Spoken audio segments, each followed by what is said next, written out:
আজকে আমি সবজি খিচুড়ি রান্না করব। এই জন্য এখানে নিয়েছি হাফ কাপ মুগের ডাল। ডালটা আমি একটু ভেজে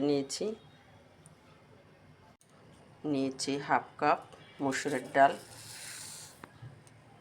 এখন আমি জল দিয়ে এগুলো ভালো করে ধুয়ে পরিষ্কার করে নিব।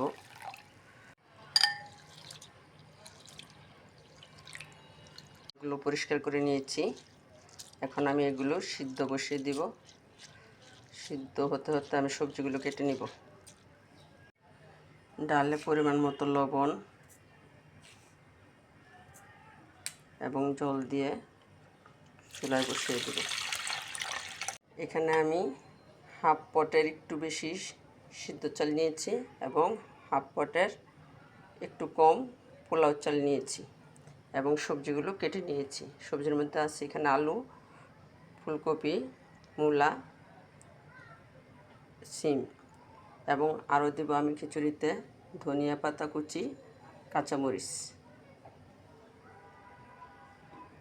এখন আমি চালগুলো একটু পরিষ্কার করে ধুয়ে নিব।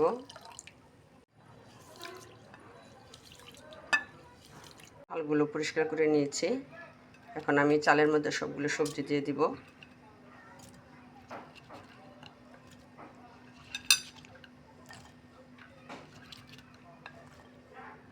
এখন আমি সবজিগুলো ডাল যে বসিয়েছি চুলাতে এই ডালের মধ্যে দিয়ে দিব।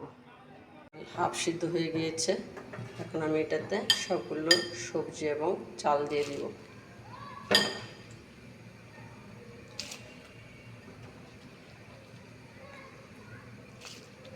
সবগুলো দিয়ে দিয়েছি। এখন এগুলো সিদ্ধ হবে ভালোভাবে। খিচুড়িতে দেওয়ার জন্য এখানে আমি মশলাগুলো নিয়ে নিয়েছি। এখানে ধনিয়া ও জিরার গুঁড়া, হলুদের গুঁড়া, মরিচের গুঁড়া। এখানে ফোড়ন দেওয়ার জন্য নিয়েছি তেজপাতা এবং পাঁচফোড়ন। এখানে আমি যেহেতু ধনেপাতা দিব এই জন্য আমি ফোড়নে আদা ব্যবহার করব না। সিদ্ধ হয়ে গিয়েছে। এখন আমি এটাতে মশলাগুলি দিয়ে দিব।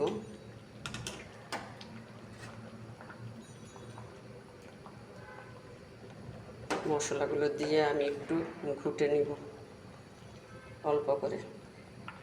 এখন আমি এটাতে ধনেপাতা এবং কাঁচামরিচগুলো দিয়ে দিব।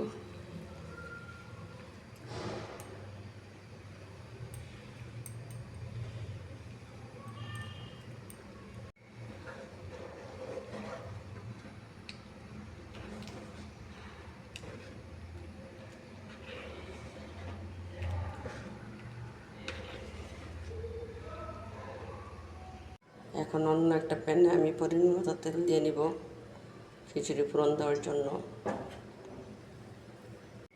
দিয়ে দিব শুকনো মরিচ,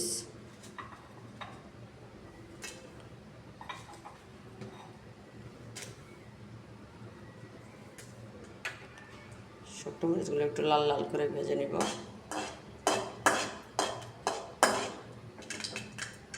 মরিচগুলো লাল লাল হয়ে গিয়েছে। এখন আমি তেজপাতা এবং পাঁচফোড়নগুলো দিয়ে দেব। আমি এই ফোড়নটা খিচুড়ির মধ্যে অল্প অল্প করে দিয়ে দিব। এগুলো দিয়ে দিয়েছি। এখন ভালোভাবে মিশিয়ে নিব।